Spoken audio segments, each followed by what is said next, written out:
Ah, por eso no te... A ver, para que... Bueno, hola, ¿qué tal?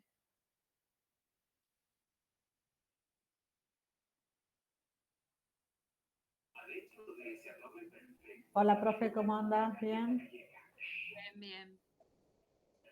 Uy, ¿ya empezó? Bueno, entonces, sí, sí, pero es la primer diapositiva. Ah, bueno. Voy a repetir entonces un poquitito, que decíamos que se ha producido una colisión o que hay una colisión entre dos sistemas de partículas cuando se aproximan entre sí, sin necesidad de entrar en contacto. O sea que se pueden aproximar entre sí de manera tal que haya alguna interacción mutua, ¿no? Se altere. Marta, el Sí. micrófono. Ah, perdón. Que haya una interacción mutua entre las partículas del sistema. Hay un intercambio de energía y de momentum.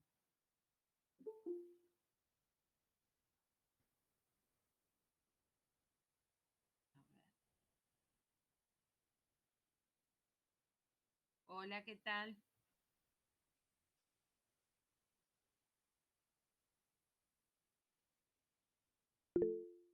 Bueno, veamos entonces cuál es el significado de lo que estamos diciendo. ¿Por qué cuando estas partículas se aproximan a una determinada distancia, aunque no estén en contacto, por qué se modifica el momentum lineal, la energía?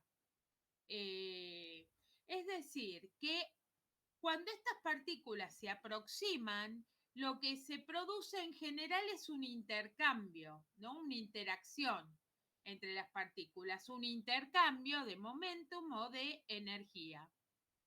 ¿Qué es lo que vamos a tener en cuenta a la hora de evaluar una colisión, un choque? Vamos a tener en cuenta qué es lo que está pasando con el sistema antes y qué es lo que está pasando con el sistema después.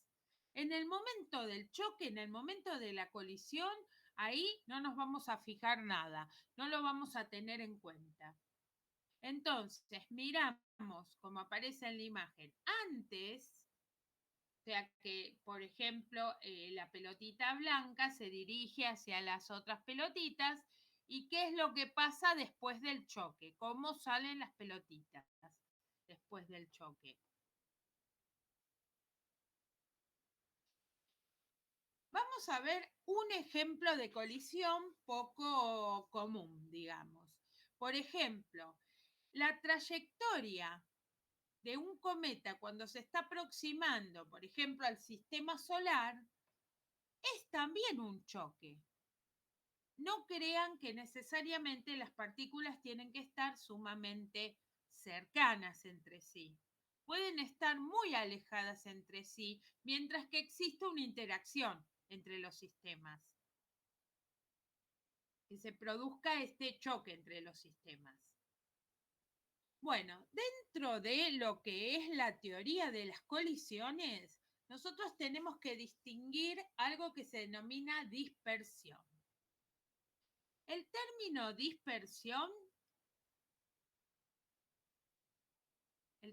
dispersión se usa cuando antes del choque y después del choque las partículas son iguales.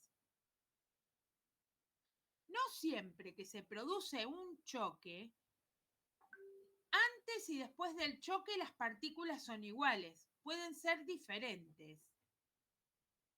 Esto no siempre ocurre. Vamos a ver, veamos un ejemplo de una colisión donde no ocurra esto.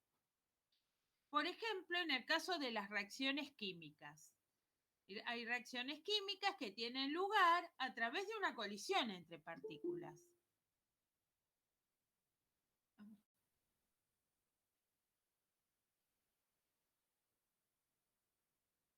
Hola, ¿qué tal? Hola, profe, ¿cómo andan? Hola, chicos, ¿cómo andan? Bueno, estamos hablando de las colisiones, Sofía. Empezamos con las colisiones. Gracias. Dejando claro que entre las colisiones, o sea, pues se produce una colisión, pero no siempre las partículas están demasiado cercanas entre sí. Pueden estar bastante alejadas entre sí, ¿verdad? Como por ejemplo en el caso de un cometa que se está acercando al sistema solar. O sea, la curvatura en la trayectoria del cometa, eso es una pauta de la colisión. También sistemas, por ejemplo, dos estrellas pueden colisionar. Pero también pueden colisionar objetos como por ejemplo las bolas de billar que están mucho más cercanos. Se llama dispersión entonces a un choque, pero cuando antes y después del choque las partículas son las mismas, siguen siendo las mismas. En no todos los choques ocurre esto, porque hay algunos choques en los que las partículas antes y después del choque son diferentes. Por ejemplo, en la teoría de colisiones uno estudia algo que se llaman las reacciones químicas que ocurren a través de una colisión entre las partículas. Por ejemplo, yo tengo iodo e hidrógeno, ¿verdad? Estas partículas colisionan. Bueno, si la colisión es eficaz, es decir, la energía en la colisión es lo suficientemente grande como para romper los enlaces y la orientación de las moléculas es la correcta, entonces se produce la reacción química, ¿verdad? Y obtenemos como resultado moléculas diferentes. Hubo una reacción química. En cambio, si el choque es no eficaz, bueno, que puede ocurrir ya sea porque la energía en el choque no es lo suficiente como para romper los enlaces, no es la energía de activación, o bien porque las orientaciones de las moléculas no es la correcta. Entonces, en ese caso, no se produce la reacción.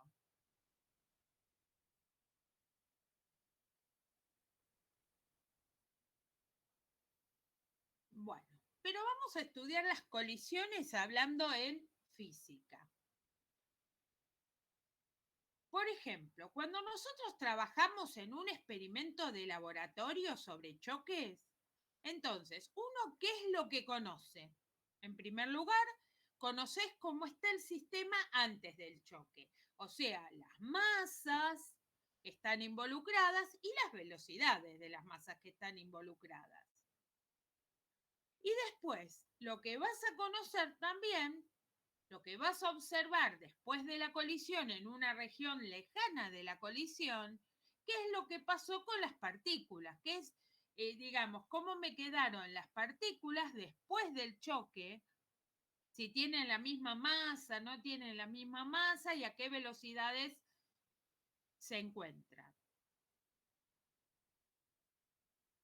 Es decir, que si nosotros conocemos la fuerza sobre las partículas, entonces podemos computar el estado final de los sistemas, siempre y cuando nosotros conozcamos el estado inicial.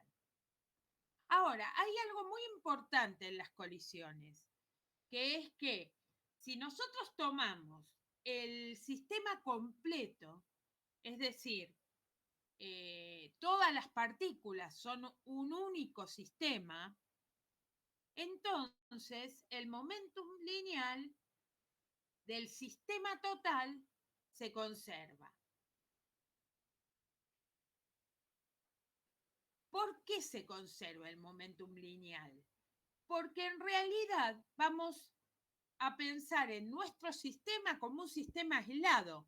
Lo único que entra en juego durante la colisión son las fuerzas internas entre las partículas que están interviniendo en el choque.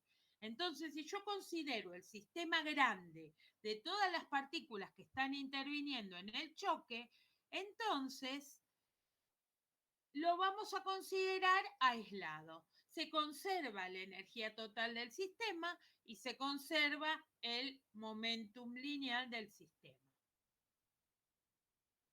Pensemos en un sistema de este tipo.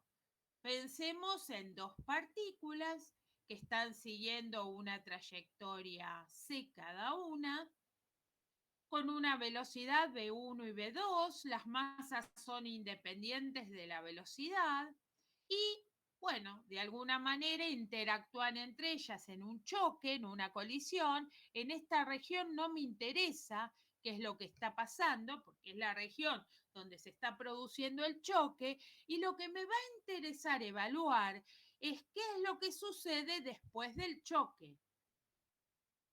Vamos a tener después del choque una partícula M1', una partícula M2', que tienen velocidades V1' y V2', independientes de la velocidad, son las masas antes y después, pero no tienen por qué ser iguales. Por eso se puso M1' y M2'. Entonces, si consideramos la conservación del momentum lineal, entonces vamos a pensar que el momentum lineal total antes del choque es igual al momentum total lineal después del choque. O sea, antes del choque, como son dos partículas, vamos a tener que el momentum total lineal es P1 más P2, esta suma vectorial.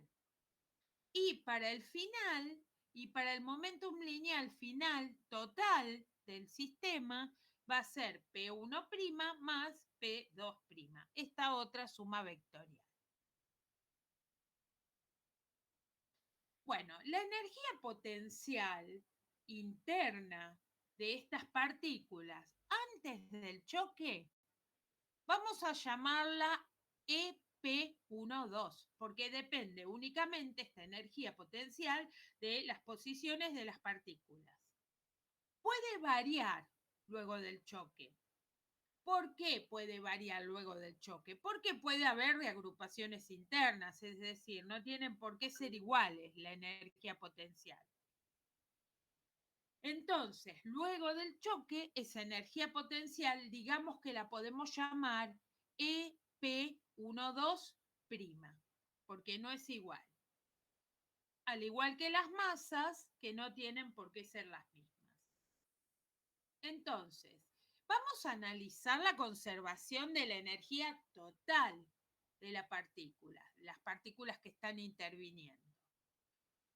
Es decir, yo tengo, por ejemplo, en el instante inicial, tengo para las partículas, tengo la energía cinética total de las dos partículas, más la energía potencial 1, 2. Bueno, en la etapa final vamos a tener la energía cinética total de las partículas después del choque, por eso la primamos, más la energía potencial 1, 2 de las partículas, pero ya después del choque. Por eso está primado acá. Entonces, nosotros sabemos que la energía cinética, como son dos partículas, va a tener dos términos. Un medio de la masa 1 por velocidad 1 al cuadrado, más un medio de la masa 2 por velocidad 2 al cuadrado. Esta es la energía cinética total de ese sistema de dos partículas antes del choque. También esto se puede escribir como P es la masa por la velocidad, entonces yo puedo poner P al cuadrado, me queda masa al cuadrado por velocidad al cuadrado, y lo divido por la masa para compensar que ahí me quedó la masa al cuadrado en el numerador. Y pongo el 2 del 1 medio. Es otra manera de escribir un medio de la masa por la velocidad 1 al cuadrado. Pero ¿qué ventaja tiene escribirlo así? Porque total es lo mismo. ¿Qué ventaja tiene? Que estoy trabajando con el momentum lineal de la partícula. De la misma manera, yo puedo escribir la energía cinética de la segunda partícula antes del choque como P2 al cuadrado sobre 2 masa 2. Bueno, si voy a evaluar la energía cinética después del choque, entonces me va a quedar 1/2 de la masa 1' por B1' al cuadrado, más 1/2 de la masa 2' por B2' al cuadrado. Esa es la energía cinética total del sistema después del choque. Ahora también, en función del momentum lineal, lo puedo escribir de esta manera, igual que lo que hicimos arriba. Perfecto, entonces ya a esta altura yo ya sé quién es la energía cinética y quién es la energía potencial, ¿no es cierto? Que es un escalar que depende de la posición, la distribución de las partículas, antes del choque y después del choque, según sea la no primada o la primada. Ahora vamos a definir una cantidad Q, que es un escalar, esa cantidad Q, que queda definida como la variación de la energía cinética del sistema. Profe, Sí, la energía, no sé si lo dijo porque por ahí lo dijo y no lo escuché, pero la energía potencial se calcula como la calculamos siempre, ¿no? Masa por gravedad por altura. sí, en realidad la energía potencial se calcula así cuando es referido al trabajo de la fuerza-peso, ¿no es cierto? Si no, Sí. acá en general va a depender de la posición de las partículas, antes del choque y después del choque. Más que nada va a depender de eso, pero fíjate que después nos desligamos de la energía potencial. No te preocupes, porque ahora no te des cuenta cómo escribirlo, porque no siempre depende es decir, no siempre vas a estar hablando del trabajo de la fuerza-peso, puede ser el trabajo de otra fuerza conservativa. Entonces, vos lo que ahora tenés planteado es que esa cantidad que la estoy introduciendo como una nueva cantidad Q, un escalar, es la variación de la energía cinética de las partículas estas que intervinieron en la colisión, después del choque y antes del choque, y es igual a menos la variación de la energía potencial. Lo dejamos ahí picando. Después vamos a ver que no importa con eso de la energía potencial. Entonces, pensemos que cuando Q es igual a 0, vamos a hacer una hipótesis de trabajo, ¿no? Si Q fuera igual a 0, entonces, bueno, yo miro esto. De ahora en más voy a empezar a mirar esta primer definición de Q. ¿Esto qué quiere decir? Que la variación de la energía cinética de la partícula es 0.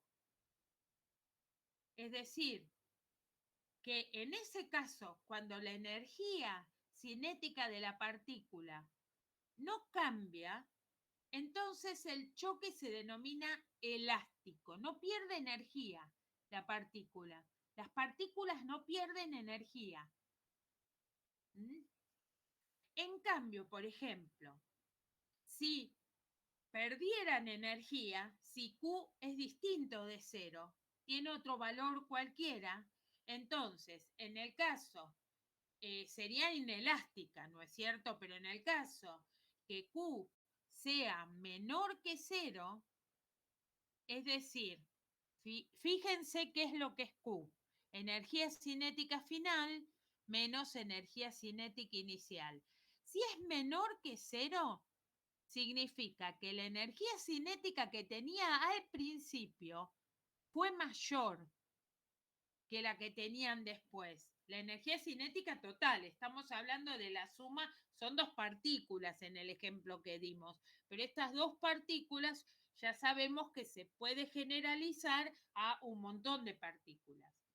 Entonces, significa que en el estado inicial tenía más energía el sistema, más energía cinética. Perdió energía entonces.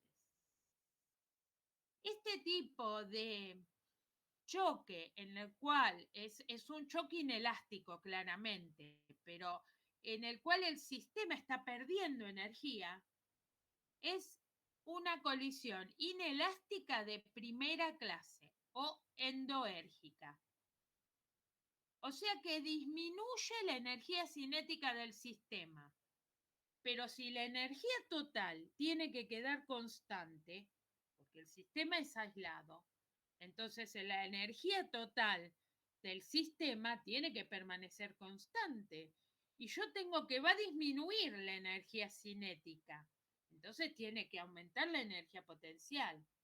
De alguna manera las partículas se separan más. Está pasando algo que la energía potencial está incrementándose.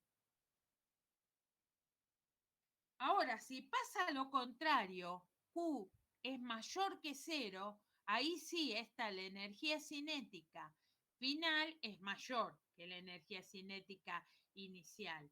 Entonces, en este caso, pasa todo lo contrario, ¿verdad? Es decir, hay un aumento de la energía cinética a expensas de una pérdida en la energía potencial.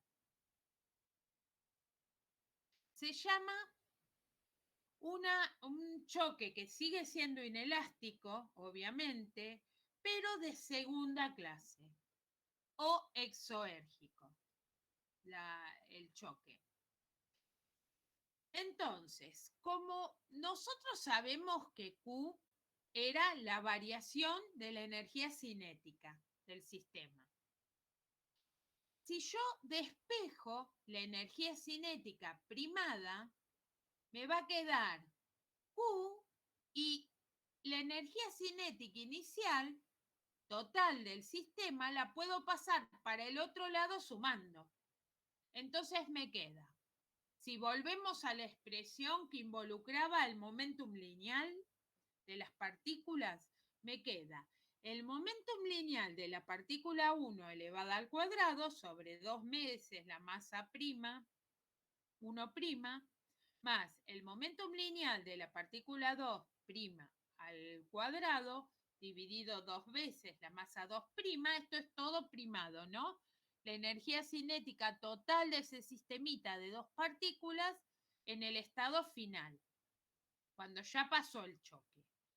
Es igual a la energía cinética total de este sistemita de dos partículas antes de empezar el choque más Q, ¿no? Que acá está puesto de la misma manera, no involucrando el momentum lineal de las partículas.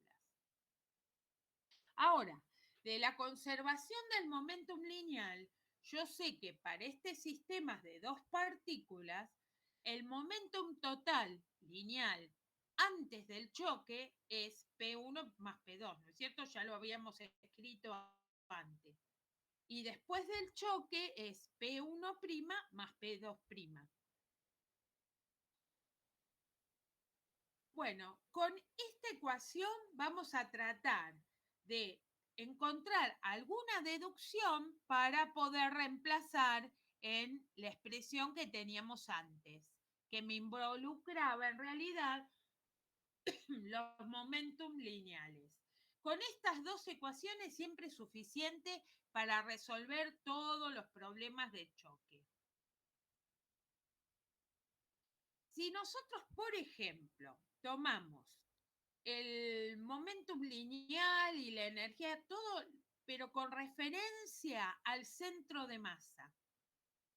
Yo sé que el centro de masa es el que se llamaba el centro de momentum total cero, ¿verdad? Esa era la característica que tenía el centro de masa. O sea que si yo tengo un sistema de partículas, yo lo puedo estudiar desde cualquier punto que se me antoje, mientras que yo elija un observador y un sistema, un observador que inercial, digamos. Y le adjudicamos una terna.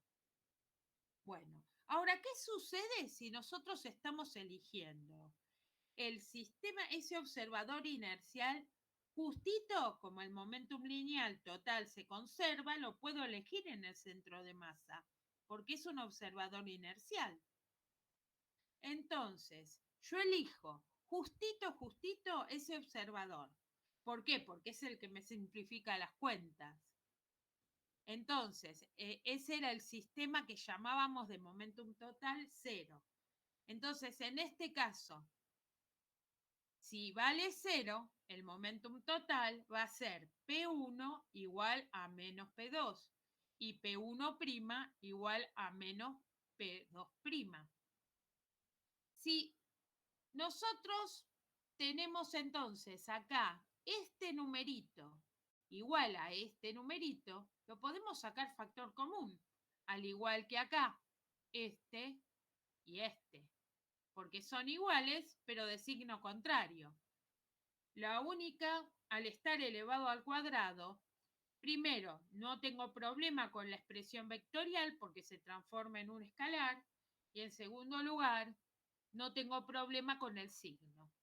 Entonces, puedo escribir de la siguiente manera la expresión que tengo acá arriba. El 1/2 lo saco factor común. Me queda acá. Después, me queda el P1 al cuadrado primado, lo saco factor común, porque total este lo puedo reemplazar por P1' al cuadrado. Así que me queda factor común. Y lo que me queda entre paréntesis es 1 sobre masa 1' más 1 sobre masa 2'. Del otro lado hago exactamente lo mismo. El 1/2 lo saco afuera factor común. Y me queda, bueno, P1 también factor común al cuadrado. Y me queda 1 sobre masa 1 más 1 sobre masa 2 más Q. Si me acuerdo un poquitito, esto que estaba acá, 1 sobre masa 1 más 1 sobre masa 2, primado o no privado, eso era 1 sobre la masa reducida del sistema de partículas. Ese mu que le llamábamos masa reducida. Entonces, acá me queda 1 sobre mu, prima. Y acá me queda 1 sobre mu. Entonces, me quedó P1' al cuadrado sobre 2 mu prima, igual a P1 al cuadrado sobre 2 mu más Q. Esto siempre y cuando C sea el sistema de referencia. Si no, no.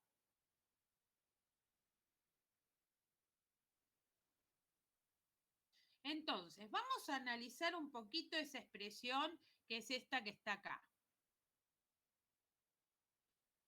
O sea, cuando hay un choque, el momentum total del sistema se conserva. Pero ¿qué sucede entre los momentum lineales de cada una de las partículas? No, siempre va a haber intercambio de momentum entre las partículas del sistema. Unas van a aumentar la velocidad, otras van a disminuir la velocidad. Siempre hay intercambio de momentum, pero no necesariamente va a haber intercambio de energía entre ellas. Puede no haber intercambio de energía. Por ejemplo, si el choque es elástico, que Q es igual a 0, y además las partículas iniciales son iguales que las finales, o sea que la masa reducida es igual en los dos, la primada y la sin primar, entonces esta ecuación que está acá, como Q vale 0, desaparece este término y me queda esto que está acá. Los denominadores son iguales. ¿Ven? 2 mu' es igual a 2 mu. Con lo cual me queda que P1' al cuadrado es igual a P1 al cuadrado. Y esto quiere decir que el momentum lineal de la partícula me da igual, antes y después del choque. Es decir, que el momentum lineal, no hubo intercambio de momentum lineal, podría decir. por lo menos en cuanto a lo que se refiere a la velocidad, porque estos son escalares. Ahora, en el sistema del centro de masa, los momentos después del choque elástico tienen las mismas magnitudes que antes y la energía cinética se conserva, de modo que no hay intercambio de energía cinética entre ellos con respecto al centro de masa. Sin embargo, como el momentum lineal es un vector, acá estas igualdades son escalares, porque acá tengo elevadas al cuadrado. ¿Ven? Entonces se me transformaron estas igualdades que están acá en escalares. Pero como el momentum es un vector y hay cambio en la dirección, entonces el momentum en realidad está cambiando. Por ejemplo, un choque elástico de una pelotita contra otra pelotita, ¿verdad? Entonces, las dos pelotitas chocan y después invierten sus direcciones. Es decir, que se invierte el momentum lineal, aunque el valor numérico del momentum lineal sea el mismo, porque pueden tener la velocidad con signo cambiado. Bueno, vamos a hacer un ejemplo para ver cómo se usan esas ecuaciones con el Q. Siempre vamos a tratar de usar las ecuaciones estas con el Q. Obtener el valor Q para una reacción de captura. En este caso, luego de la colisión, las dos partículas continúan moviéndose juntas. Es una reacción de captura en física nuclear.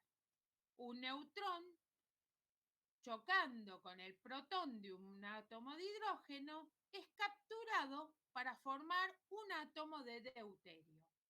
En este caso, la velocidad final del centro de masa es, bueno, recuerden que la velocidad del centro de masa siempre se calcula de la misma manera. Como son dos partículas, porque tengo el neutrón, ¿verdad? Y después el átomo de hidrógeno, entonces tendría que evaluar masa 1 por B1 más masa 2 por B2 dividido la masa total, masa 1 más masa 2. Ahora, vamos a calcular quién es Q. Q es, bueno, al final yo sé que las dos partículas van a continuar unidas. ¿Con qué velocidad? Con la velocidad del centro de masa, porque estamos en el sistema, ¿verdad? Es un sistema de dos partículas. Continúan unidas las dos a la misma velocidad, que es la velocidad del centro de masa. Entonces tenemos un medio de la masa 1 más masa 2, que sería la masa total de cuando están las dos partículas unidas, por la velocidad del centro de masa elevada al cuadrado. Menos. Entonces, ahora tengo que restar, que era lo que pasaba al inicio.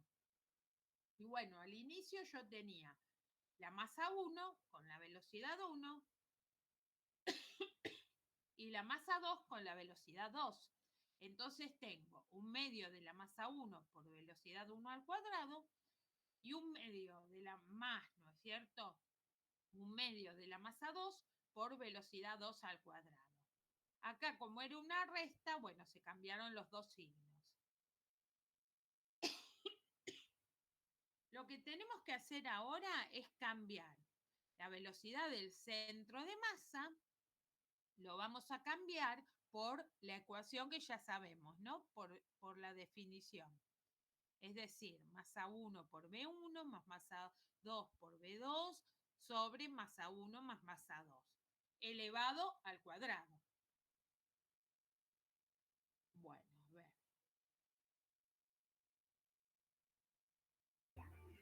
¿Todo elevado al cuadrado o solo la velocidad? La velocidad. A ver si pueden ver las notas del orador que yo... Acá está. ¿Se ve abajo? esta partecita Sí, sí. de acá. Bueno, entonces,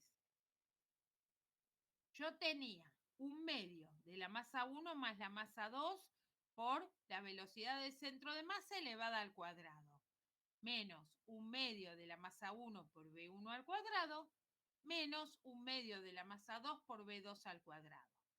Bien. Ahora, lo que se hace es cambiar, ¿no es cierto?, la velocidad del centro de masa por masa 1 por V1 más masa 2 por V2, todo elevado al cuadrado, dividido masa 1 más masa 2 elevado al cuadrado también, porque tengo que elevar al cuadrado toda la velocidad del centro de masa, que es esta fórmula, ¿no? Entonces se eleva al cuadrado numerador y se eleva al cuadrado denominador. Pero justito en el denominador tengo lo mismo que en el numerador, ¿no es cierto? Masa 1 más masa 2. Y en el numerador tengo masa 1 más masa 2. Puedo tachar masa 1 más masa 2 y tachar el cuadrado.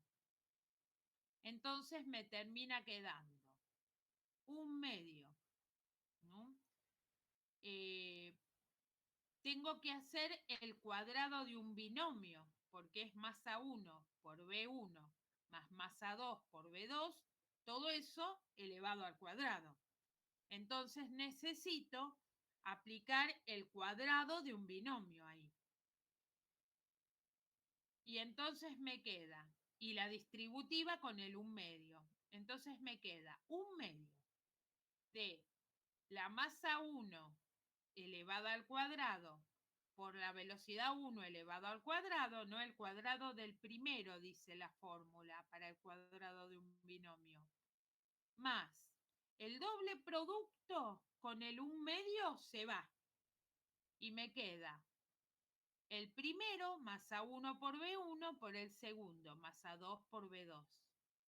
Y después me queda más 1/2 masa 2 al cuadrado por B2 al cuadrado, que es el cuadrado del segundo. Todo eso dividido, masa 1 más masa 2. Bueno, si saco como un denominador, masa 1 más masa 2, entonces, bueno, acá me va a quedar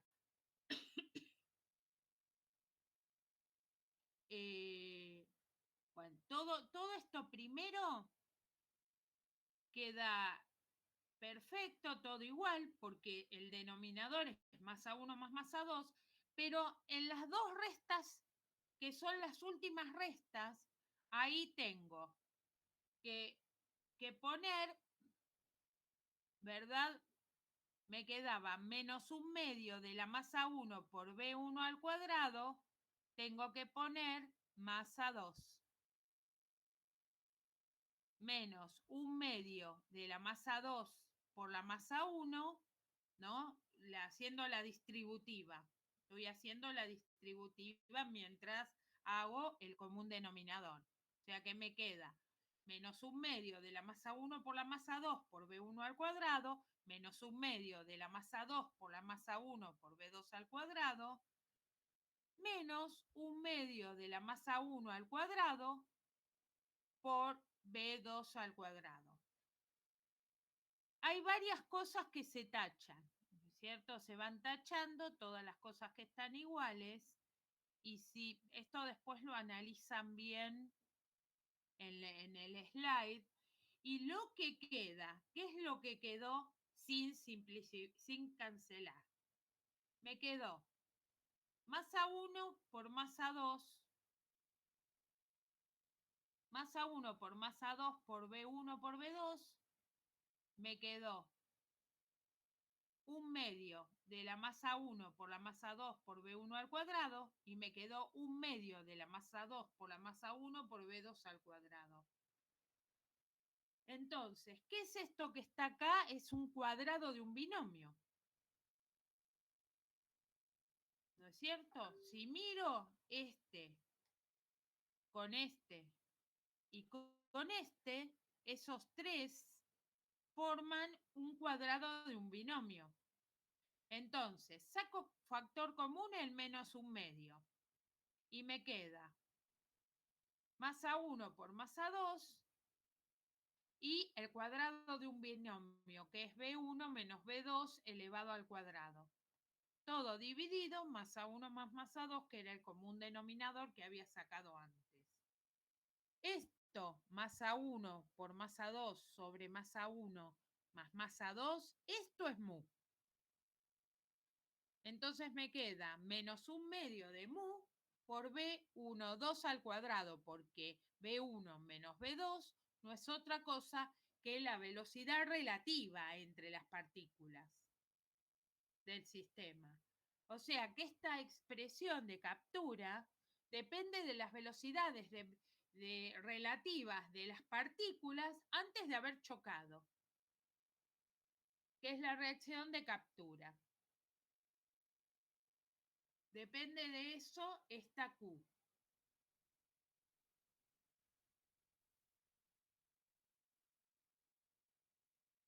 Bueno, y ahí terminamos la... O sea que lo último, eso, 1/2 por mu por velocidad al cuadrado, Sí. 1 y 2, es lo que sería la Q, lo que hay que buscar. La Q es la reacción de captura, esta. Que esto vale para cualquier reacción de captura, cualquiera. Incluso si no tenés partículas elementales, si tenés, por ejemplo, no sé, un choque plástico. Entre dos partículas quedan unidas y siguen unidas. ¿Se ve? O sea que es independiente que sea un electrón, que sea un neutrón, perdón, y un protón de un átomo de hidrógeno. Es independiente eso. Sí. ¿No? Porque son dos partículas que chocan y quedan unidas. Q te va a dar siempre eso. ¿Qué te va a dar? Menos 1/2 de mu, donde mu es la masa reducida de ese sistema de dos partículas que estamos hablando, por la velocidad relativa antes del choque de las partículas esas elevada al cuadrado. Es medio lío todo el tema del cuadrado de un binomio, de eso es medio lío. Pero digamos, las fórmulas que se utilizan en los choques son siempre las mismas. Es decir, siempre usás Q, esta expresión, usás esto, ¿no? Usás la expresión para Q,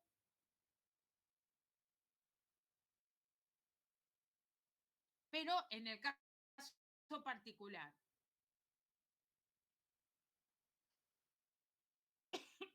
Y en el caso más general, esto.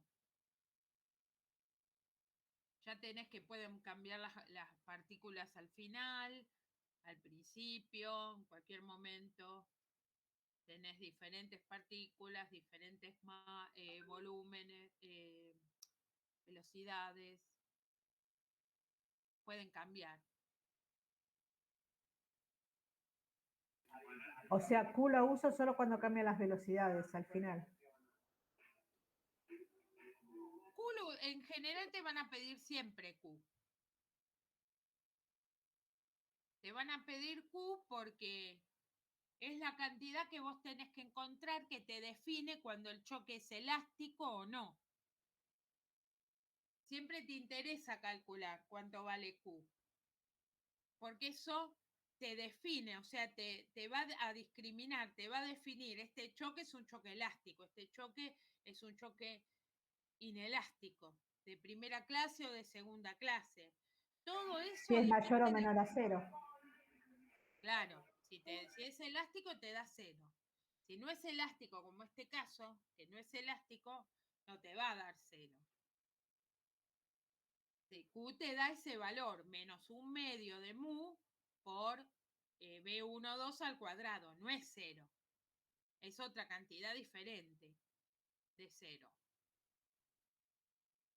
Es un choque inelástico. Que en este caso particular también se denomina plástico porque quedan las partículas después del choque pegadas, como que se van juntas con la velocidad del centro de masa. Es un caso especial. Bien.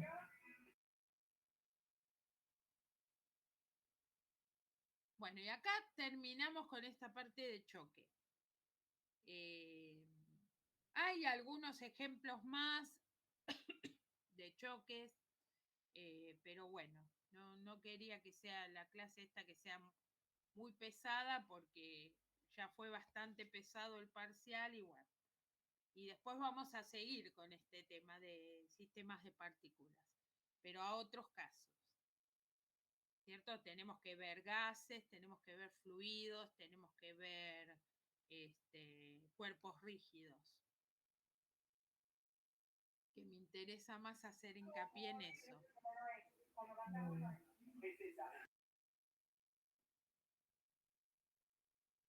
Profe, ¿le puse una consulta que no tiene nada que ver con la materia, pero capaz que usted me pueda ayudar? Sí. Tengo que inscribirme en los finales, pero me pide subir fotos de la cursada, o sea, de la libreta firmada, pero no la tengo porque fue virtual. O constancia de materias aprobadas, pero no tampoco la tengo porque nunca me la enviaron. ¿Qué hago? Porque es obligatorio el campo ese. O sea, Pero vos que te tenés que anotar a las materias del año pasado, ¿no te dieron sí. nada? No. A los chicos el año pasado les dieron un número y el número de folio, todo, se los pasaron los profesores. ¿A vos no te lo pasaron? No. Bueno, tenés que pedírselo a Gustavo o a Juan. Preferible a Gustavo, que me parece que Juan va a tardar un poquito más, porque tiene 2 días para anotarte nada. Pero a los chicos yo me acuerdo que le dieron número de folio, esto, aquello, yo. Claro, para las materias que aprobaste, te dan el número de folio y te dan el número de folio y la nota. Esa para las materias que aprobaste. Y las materias que no rendiste el final, que estás ahí, que cursaste, pero que todavía no rendiste el final, como son todas ahora por final, eso no sé, como que hiciste la cursada, vos decís eso, ¿querés? Claro, pero me pide eso como campo obligatorio de inscripción y no lo tengo, o sea, no sé cómo hacer. Es el tema. Igual la nota usted, profe, la pasa a un folio o algo, se la tiene que pedir a Juan, ¿no? Como que la cursada está aprobada. Sí, pero no sé, eso cuando ella no rindió el final, no les damos a los o sea, yo se la doy Sí, a Juan. pero la nota la pasa a algún papel en algún lado, la pasa a Juan. Va sin nota, va como que aprobó la cursada. Pero no va con nota. La nota va a la del La del final. final, claro. Tiene razón, Marta. La nota es en el final. Va Y sin bueno, nota, pero la profesora le tuvo que que pasar un acta provisoria de estudiantes que están regularizados a Juan. Es un acta provisoria, obviamente, no vale como nada porque todavía no está el final, pero es un acta donde están todos los estudiantes con los trimestres que aprobaron, que cursaron, que aprobaron, que estuvieron presentes, todo, y al final se pone que aprobó, y después se pone la nota con el final, pero no vas a tener una nota. Si no rendiste el final, no vas a tener una nota. Claro, Vas pero a tener campo regularizada la cursada. Claro, pero para inscribirnos en las mesas de examen hay que sí o sí, campo obligatorio, subirse, cargar Sofi, libreta. ¿le preguntaste a Juan qué onda con eso? Yo te diría que preguntes directamente a él, que es el que realiza las inscripciones en tal caso. Claro. Preguntale. Sí, pero Juan a veces tarda en contestar. Yo le diría que te le preguntes directamente a Es el que Grosso. corresponde que conteste porque es el preceptor y es el No te encargado de los asuntos contesta a de los veces, le tenés alumnos. que ir directo a Y Juan. Ya bueno, me pasó el pero año pasado y tuve que ir directo a Grosso y ahí él me contestó en el instante. Si no te va a decir, conectate con Juan, que él te tiene que pasar o te va a saber decir. a mí me Pero pasó eso, me mandó con Juan. no, a mí me contestó él. ¿Qué hago, Ana? ¿Vos qué le pediste a Juan y qué le pediste? ¿La constancia? ¿Qué pediste? ¿Qué le No, pides? yo no le pedí nada. El año pasado tuve un problema con las mesas, pero digamos, los problemas de los alumnos los resuelve el preceptor. Sí, yo le pedí una constancia porque me tenía que escribir y a mí no me la mandó nunca. Hasta el día de hoy la estoy esperando. En cambio, después cuando vi que no me la mandó, le dije a Grossi y Grossi me dijo en un instante qué es lo que tenía que hacer. No, yo tampoco la tengo, es el tema, que yo la pedí pero nunca me llegó. Es el tema que no tengo nada, o sea, no tengo. Y si le pedís al docente, Yo hice captura de los Classroom. Pues hago eso, subo eso únicamente con los temarios del Classroom. No tengo otra cosa. Con ese final y los temas del final. No tengo otra cosa que subir. Aparte le pregunto a mis compañeros porque estoy como media perdida. Nunca me había pasado esto. claro. ¿A alguno Yo, le pasó que se yo escribió? el año pasado yo mandé a Juan toda una lista de cada una de las materias y de los chicos que estaban en condiciones de rendir el final. De todos, pero no sé, capaz que algún docente no lo pasó. Sí, no, el tema es que no, que me pide la libreta firmada o una constancia de materias aprobadas. No tengo ninguna de las dos. Por eso le pregunto a uno que haya rendido en diciembre, no sé, Ana, No, vos rendiste. Claro. la libreta firmada debe ser cuando te tuviste Presencial, de claro. la presencialidad. No, te da como que yo me escribí en algunas que tengo que rendir ahora en agosto y me pide firmada la libreta con la materia aprobada, no final, la materia aprobada. Claro, Y yo pero la tengo porque las que me quedan por rendir son de tercero, entonces yo todavía tengo, la tengo la libreta, no me Claro, pero pasó ella no, de no. claro, Marta Pero ella Mesa lo tiene. le va a tener que pedir a Juan, supongo. Pedile a Juan que, porque los docentes le tuvieron que mandar un listado a Juan. Y el listado lo tiene Juan. y si no me Pedile a contó, Juan y de paso pedile al docente, a ver, por las dudas, para tirar dos cables que te piden una constancia de que vos tenés cursada y regularizada la materia para poder anotarte al final y que nunca tuviste esa constancia, que lo único que tenés es tu participación en el Classroom, nada más. Sí,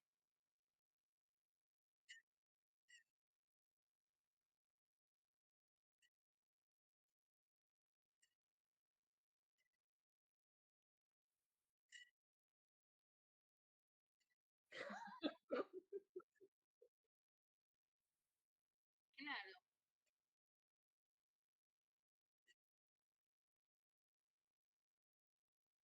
Y, pero, Emanuel, yo no te había firmado la libreta porque en ese momento, cuando la cursaste,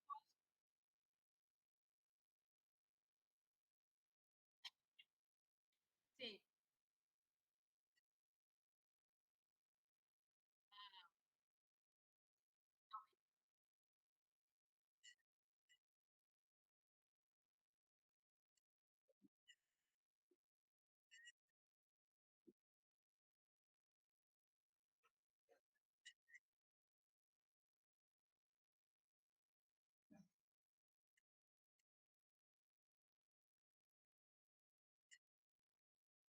Mm,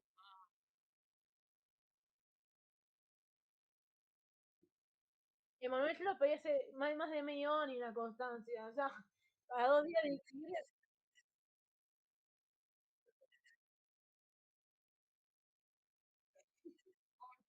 ¿Sabés qué pasa?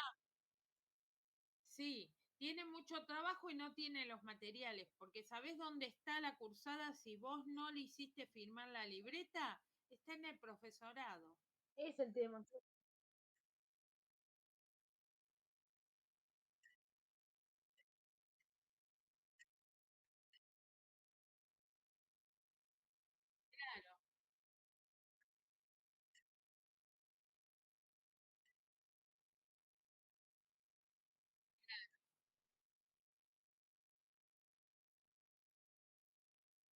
Claro. Sí, nadie va, o sea, somos todos adultos, nadie va a mentir, pero la verdad que a mí me parece tedioso estar atrás de una persona todo el tiempo pidiéndole cosas, además faltan 2 días para que termine la inscripción. Entonces, si no me Yo contesta, te diría que te le dirijas a Brosia y él te va a saber decir qué es lo que tenés que hacer.